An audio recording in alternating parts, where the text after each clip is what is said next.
bonjour à toutes et à tous. Merci d'être au rendez-vous pour ce nouveau numéro de rencontre. Plusieurs fusillades ont eu lieu aux États-Unis ces derniers mois, notamment dans des écoles. Ces tueries de plus en plus fréquentes ont de nouveau soulevé le problème du contrôle des armes à feu. Aujourd'hui, nous allons en discuter avec nos invités. J'ai le plaisir de recevoir par visioconférence depuis 7 en France, M. Jean-Pierre Page, syndicaliste, ancien dirigeant national responsable du département international de la CGT, la plus ancienne et plus importante confédération syndicale de France, et co-auteur de 2 ouvrages, La Chine sans œillères et les déviations des anti-chinois en France. Et depuis Beijing, M. Ding Yifan, professeur à l'Université des langues étrangères de Beijing et chercheur principal à l'Institut Taihe. Bienvenue dans notre émission. Bonjour. Merci de m'inviter. Alors, pouvez-vous nous expliquer, en début de l'émission, si on prend un peu de recul historique, quelle est l'origine de cette culture des armes à feu aux États-Unis? Monsieur Page. Si vous voulez bien, je commencerai par une citation d'un écrivain, un dramaturge irlandais bien connu qui s'appelait Oscar Wilde et qui a dit la chose suivante. Les États-Unis forment un pays qui est passé de la barbarie à la décadence sans connaître la civilisation. Ça, c'était la citation d'Oscar Wilde. Et en effet, les États-Unis se sont construits sur, en premier lieu, le génocide et le pillage des populations indigènes qui étaient sur place. Puis ensuite, sur l'esclavage, ensuite sur l'exclusion des minorités, sur la répression anti-ouvrière, sur la mise à l'écart en quelque sorte de tout esprit critique et aussi bien sûr sur une sous-culture qui a privilégié avant tout le rôle de l'individu dans la société à partir d'une vision qui est, selon les États-Unis, la finalité en quelque sorte de votre réussite sociale, c'est-à-dire la recherche du profit et évidemment l'argent est roi. Voilà. Donc je crois qu'il y a toutes ces considérations, tous ces aspects historiques qui ne sont pas indifférents au fait que les États-Unis, qui aujourd'hui sont un pays en déclin, se sont construits sur la violence et aujourd'hui l'aggravation de la crise aux États-Unis est synonyme simultanément d'une aggravation de la violence. On a vu pendant la période pandémique, par exemple, la violence aux États-Unis a augmenté de plus de 30%, et dans certaines villes comme New York, par exemple, de plus de 100%. Je crois que c'est assez significatif de l'état de peur, de stress, de détresse psychologique, de violence économique que connaissent les citoyens de ce pays et qui s'exprime à travers cette violence, ces tueries, ces fusillades que l'on a vues et que l'on connaît maintenant de manière de plus en plus fréquente dans les écoles. Quelle est votre analyse, parce que vous avez habité aux États-Unis pendant certaines années, et quel est votre regard sur cette problématique? En fait, oui, il y a 2 aspects de ce problème. Premier aspect, c'est le droit de posséder et de tenir des armes à feu.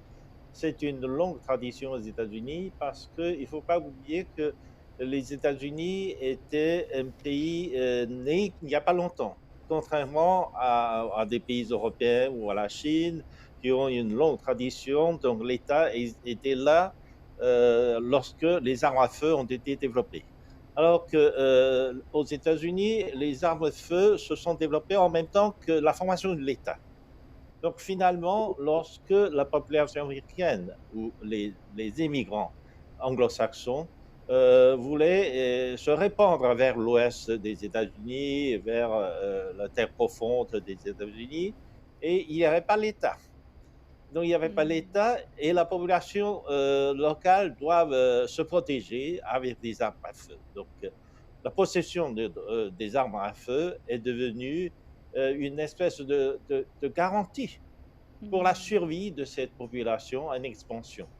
Donc, vous voulez L'État dire ne que d'abord, pouvait rien contre cela. ouais, cette tradition Oui, est un c'était peu une tradition liée, historique qui oui. particulière aux États-Unis, très particulière aux États-Unis. Hmm. Et l'autre aspect, c'est l'augmentation des violences avec les armes à feu depuis ces dernières années. On a assisté à une augmentation en nombre et en gravité de ces actes de violence aux États-Unis avec des armes à feu. Voilà, je soutiens l'analyse de M. Page parce qu'il y a un aspect de détresse de la population. La détresse de la population vient de la récession économique, vient de la pandémie, vient des mesures de quarantaine, etc., etc. Les gens, collectivement, se sentent un peu mal à l'aise. Eh bien, le droit d'avoir des armes à feu facilite l'éclatement des sentiments, l'éclatement de colère, et pour un oui ou pour un non, les voisins se battent avec des armes à feu. Hmm. J'ai vu ça aussi Hmm. à la télévision. Et donc, d'autant plus que les frictions entre les groupes ethniques tendent à s'augmenter, tendent à augmenter, tendent à s'accroître au moment de récession économique. Hmm. Lorsque vous avez un gâteau qui s'agrandit, donc il y a des possibilités de partager, et il y a une espérance d'avoir un peu plus de gains, eh bien ça va. On peut se discuter, les différents groupes ethniques pourraient avoir une espèce de consensus. Tandis que lorsque vous voyez le gâteau est en train de se rétrécir, donc on veut toujours avoir la grande part du gâteau, en Hmm. excluant les autres groupes ethniques. Ça Hmm. provoque des colères, ça provoque. Donc, dans, euh, dans, dans les derniers jours, l'acte de violence a été commis contre un autre groupe ethnique, par Oui. exemple. Alors, vous avez Voilà. évoqué tout à l'heure que la tradition est un peu liée à la formation de l'État des États-Unis. Alors, Monsieur Page, est-ce que ces éléments historiques, y compris ce que vous avez évoqué tout à l'heure, a donné des caractères très particuliers à l'industrie des armes, y compris des armes à feu ou d'autres armes aux États-Unis? Oui, tout à fait. Comment? D'abord, bon, je partage ce qui vient d'être dit par notre ami à l'instant.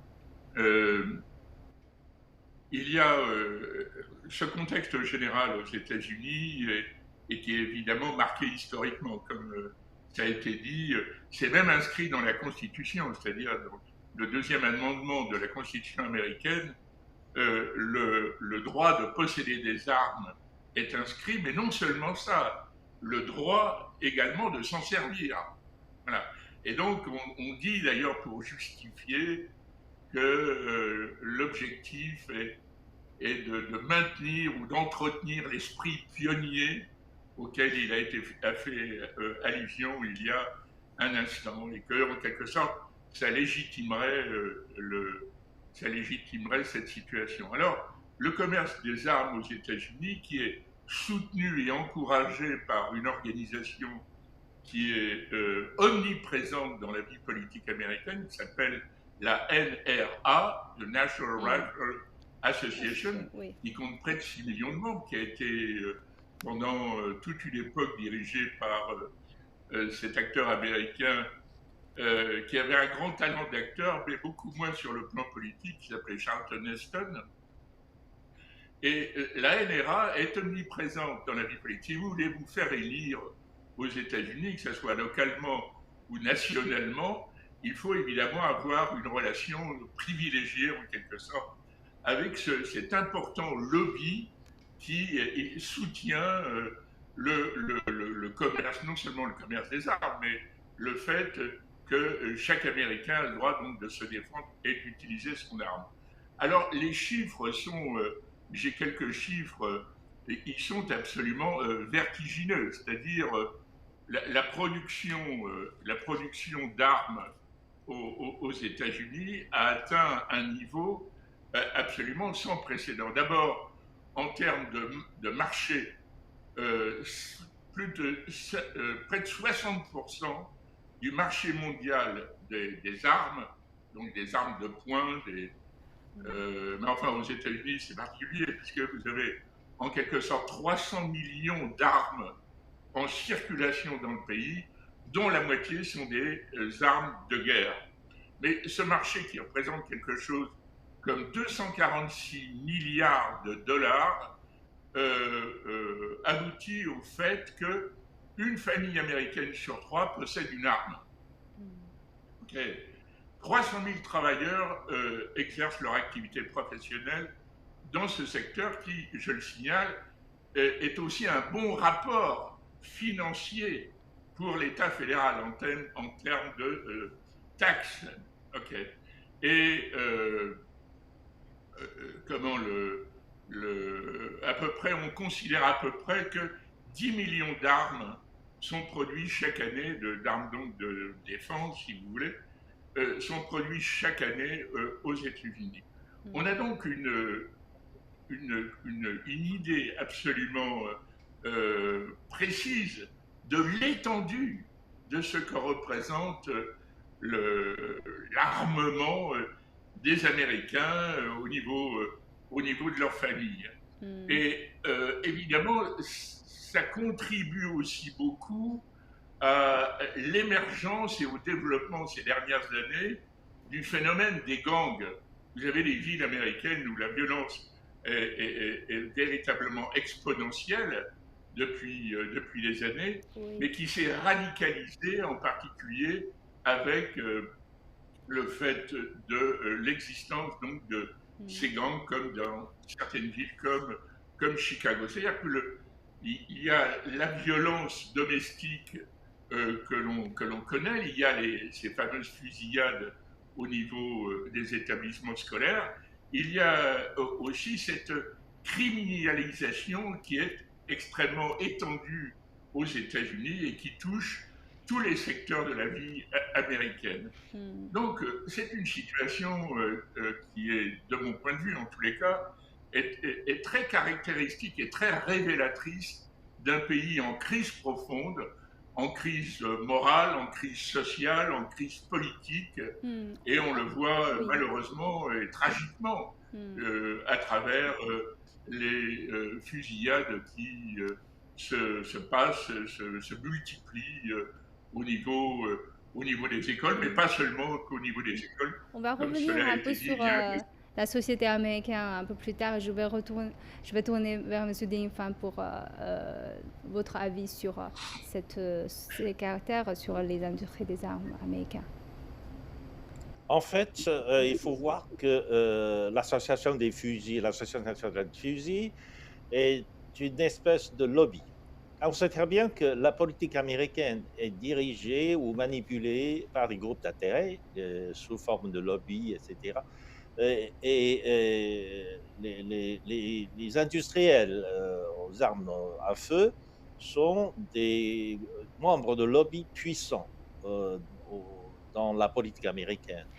Donc, ils soutiennent des hommes politiques. Il n'y a pas que le président ou les ministres, etc. Il y a aussi tous les députés, les sénateurs, etc. Donc, si vous comptez les membres du Parlement qui auront des liens plus ou moins avec l'Association nationale des fusils, il y en a beaucoup. C'est pour ça que lorsqu'il y a une augmentation d'actes de violence avec des armes à feu, donc il y aura un débat au sein même du Parlement pour savoir si on peut aboutir à une espèce de contrôle ou de surveillance, ou voire même de suppression d'armes à feu. Eh bien, la majorité des parlementaires vont s'opposer à cela parce qu'ils sont plus ou moins liés avec ce lobby. Donc ce lobby est très puissant aux États-Unis et bien au-delà de leur chiffre d'affaires ou au-delà de leur... Donc en fait, je ne sais pas, personnellement, je suppose que les profits qu'on pourrait tirer de la fabrication des armes à feu sont énormes. Voilà. Alors, Monsieur Ding, enfin, je voudrais un peu continuer avec vous parce que vous avez évoqué les difficultés à adopter des lois parce qu'il y a ce lobby qui est très puissant. Alors, on voit que euh, quand même, le Congrès a adopté récemment la première loi significative renforçant le contrôle des armes à feu depuis 3 décennies aux États-Unis.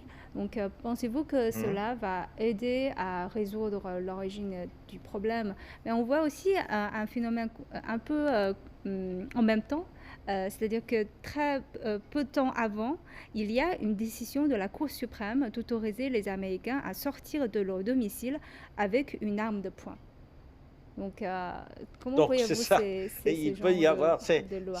le système américain est toujours contradictoire parce qu'il est basé sur la séparation du pouvoir judiciaire. Alors que la séparation du pouvoir, une fois transférée outre-Atlantique, est devenue une séparation entre le pouvoir législatif et exécutif plus judiciaire. Le pouvoir judiciaire est intervenu dans le secteur politique, mais c'est une invention américaine. C'est une invention américaine. Je ne veux pas répéter l'histoire parce que c'était un hasard de l'histoire. C'était alors que les États-Unis pratiquent, sera-t-il, le droit le droit de coutume. Ça veut dire qu'une fois il y a un président, on va suivre le président. Donc, c'était un hasard de l'histoire qui est devenu une pratique. Donc, le système judiciaire joue un grand rôle dans ces questions sociales, etc., qui étaient à l'origine des questions politiques. Et Monsieur Page, pensez-vous que ces promulgations de loi va résoudre le racine de ce problème aux États-Unis? Si vous voulez, je crois qu'il faut faire le distinguo entre les réactions émotionnelles. On a vu par exemple le président Biden prendre toute une série d'engagements extrêmement déterminés au moment de son élection et par la suite pour prendre des mesures de protection de la population américaine, notamment en milieu scolaire. Bien. Mais c'est un peu comme ce qui s'est passé avec son prédécesseur, Barack Obama, c'est-à-dire on prend des engagements, on affiche une émotion significative quand les drames arrivent, mais ensuite c'est pas suivi des faits. C'est pas suivi des faits tout simplement pour les raisons que nous avons évoquées avant, c'est-à-dire l'importance du lobby des armes, à la fois sur le plan économique, sur le plan financier, euh, et aussi évidemment en référence avec bon, ce qui est un droit aux États-Unis inscrit dans la Constitution.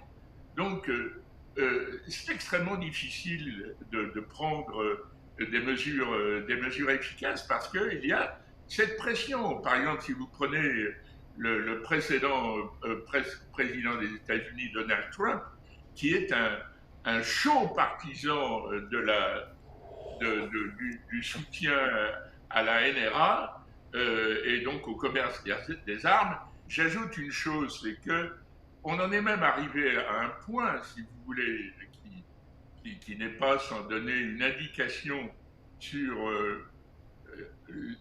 l'impuissance, en quelque sorte, de l'administration fédérale par rapport, euh, par rapport à ce phénomène, c'est le fait qu'on discute beaucoup aujourd'hui aux États-Unis d'armer les enseignants dans les écoles, c'est-à-dire transformer les écoles en champs de tir. C'est invraisemblable. Et on en est arrivé à ce point. C'est-à-dire que il y a une espèce d'escalade qui se vérifie d'ailleurs à travers la multiplication des, de ces drames, de ces tragédies que l'on connaît par exemple. Vous avez un problème très simple, qui est celui de la vente des armes. On peut vendre des armes aux adolescents. Le dernier drame qui s'est déroulé, je crois, le 25 mai aux États-Unis, qui a provoqué la mort de 21 personnes, dont 19 enfants, c'est un enfant, un adolescent de 18 ans. Il l'a provoqué. Il a été dans un magasin d'armement il a acheté un fusil de guerre, il a acheté 375 cartouches, il s'est pris en photo, il a fait circuler ça sur Instagram, il a même annoncé qu'il allait tuer sa grand-mère, et un quart d'heure avant le drame dans l'école, il a déclaré: je vais aller tirer à l'intérieur de cette école sur des élèves, sur des scolaires, etc. Voilà. Alors, et le drame est arrivé dans les conditions que l'on sait. Donc, si vous voulez, il y a une chose est le discours, et autre chose est la réalité. Et malheureusement, on ne voit pas pour l'instant, en tous les cas, alors qu'il serait simple d'interdire tout simplement le commerce des armes. Mais on ne voit pas, je partage ce qui a été dit il y a un instant, on ne voit pas si vous voulez, de perspective ou d'alternative dans l'état actuel des choses, compte tenu de ce que sont les États-Unis, de ce qu'est la finalité du système américain, qui est fondé, je le répète, sur l'individu, sur l'argent roi, etc., compte tenu du rôle et de la place des lobbies dans la vie politique américaine, on a du mal à imaginer qu'il y ait, et je le dis malheureusement, Oui, mais alors, qu'il y ait une inversion de tendance. alors ce que vous dites, si j'ai bien compris, c'est que la racine, c'est pas des armes à feu, mais il faut vraiment résoudre le problème social qui produit la violence. Alors, Tout à Monsieur fait. Ding, enfin, quelle est votre analyse là-dedans? C'est-à-dire que quelle est la racine de ce problématique que vous avez évoqué tout à l'heure, le problème, le métaphore de gâteau? Alors, est-ce qu'il y a d'autres raisons? Et j'ai une question, c'est-à-dire que est-ce que ces problématiques, ces recrudescences de violence à l'intérieur du pays va avoir un débordement éventuel sur le reste du monde? Oui, effectivement, nous avons constaté une évolution de ces actes de violence vers une espèce de concentration des groupes. Par exemple, j'ai signalé qu'il y avait des conflits entre les groupes ethniques qui pourraient provoquer des bagarres ou véritables guerres avec des armes à feu. Et nous avons constaté cela au moment de l'élection et de l'incident que le président sortant, Donald Trump, avait provoqué lorsque il a stigmatisé le Congrès, etc. Il a provoqué une espèce de révolte contre donc le Parlement américain. Et ça aussi. Avant cela, il y avait aussi, à un moment donné, une confrontation des milices. Parce que aux États-Unis, il y a beaucoup d'organisations, beaucoup d'associations, il y a des milices. Donc, ce ne sont pas des individus armés, mais ce sont des groupes d'individus armés. Et au moment avec la radicalisation de la vie politique aux États-Unis, on conteste le résultat de l'élection, le processus de l'élection. Donc l'élection n'est pas acceptée comme un instrument de la sélection des dirigeants, de la sélection des hommes politiques. Bien, quelquefois, autour des résultats de ces élections, eh bien, les gens n'arrivent pas à s'entendre. Et s'ils n'arrivent pas à s'entendre, ils vont utiliser des armes pour se battre, etc. On a vu ça, on a vu ça. Donc, il y a un risque. Il y a un risque parce que, en fait, aux États-Unis, il y a une espèce de déséquilibre de la population, c'est-à-dire un déséquilibre entre les différents groupes ethniques. Les Blancs, qui étaient la majorité, les Blancs, et ce n'est pas des Blancs n'importe comment, ce sont des WASP, ce sont des Blancs anglo-saxons et protestants, qui étaient majoritaires, qui décidaient la vie politique en France. Cette majorité est en train de devenir minoritaire aux États-Unis. Et donc, ils ont peur de perdre leurs privilèges, de perdre tout cela. Donc, ils sont très vigilants. Certaines milices ce sont ce qu'on appelle des suprémacistes, ce sont des WASP. Ce sont des WASP qui veulent s'accrocher sur le privilège et ils sont armés, ils sont prêts à utiliser des armes contre d'autres groupes ethniques, par exemple contre les Afro-Américains, contre les Asiatiques, et tout cela est arrivé. Et ça, ce genre de haine, plus la facilité d'avoir des armes à feu violents, etc., pourrait aboutir à des actes de violence, voire même on a peur qu'un jour la vie politique américaine se radicalise à un tel point qu'il pourrait y avoir des risques de guerre civile, Mm. parce que Tout les à fait. États-Unis vont éclater en guerre Mm. et ils vont résoudre leurs différends avec des armes.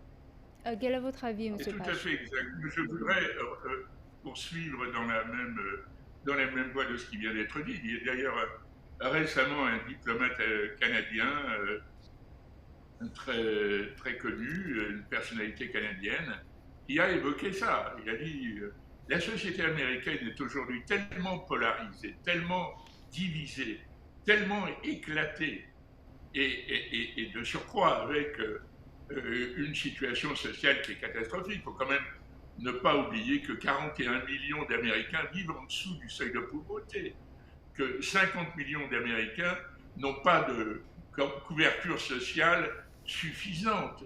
Bien, tous ces phénomènes de radicalisation dans la société américaine qui produisent les événements que l'on connaît régulièrement, comme ce à quoi il a été fait allusion avec l'affaire du Capitole et l'élection de Joe Biden, mais qui sont très symptomatiques d'une division. Vous avez aujourd'hui des États aux États-Unis, pour ne pas en nommer un, c'est le Texas, qui envisagent très sérieusement de quitter l'Union.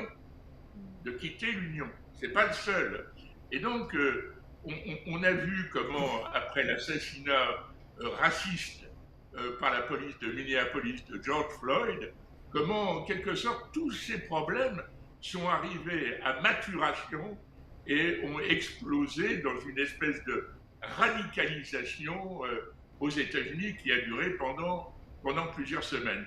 Mais on peut le voir aussi à travers d'autres phénomènes, cette crise morale profonde qui touche les États-Unis. C'est ce qui vient de se passer avec la décision de la Cour suprême de mettre un terme à la politique d'avortement, enfin d'autorisation de l'avortement aux États-Unis. Vous avez déjà deux États, la décision a à peine été prise par la Cour suprême, que déjà deux États, encore une fois le Texas et le Missouri, qui est un autre État, ont interdit la pratique de l'avortement dans leur État. On a donc toute une série de facteurs qui jouent et qui sont, à mon avis, très révélateurs d'une situation. C'est que ce pays, contrairement à ce qu'il prétend, c'est-à-dire être en quelque sorte, comme disait Madeleine Albright, la nation indispensable, la référence en matière de droits de l'homme,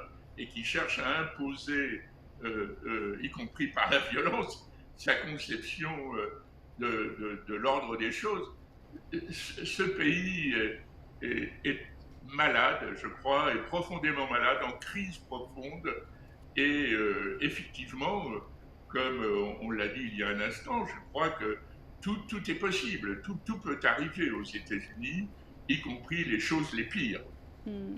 Alors, je vous remercie, Monsieur Page et Monsieur Dingfan, d'avoir participé à notre émission. Merci d'avoir Merci à vous. partagé vos points de vue avec nos téléspectateurs. Je vous remercie d'avoir suivi notre émission. À la prochaine.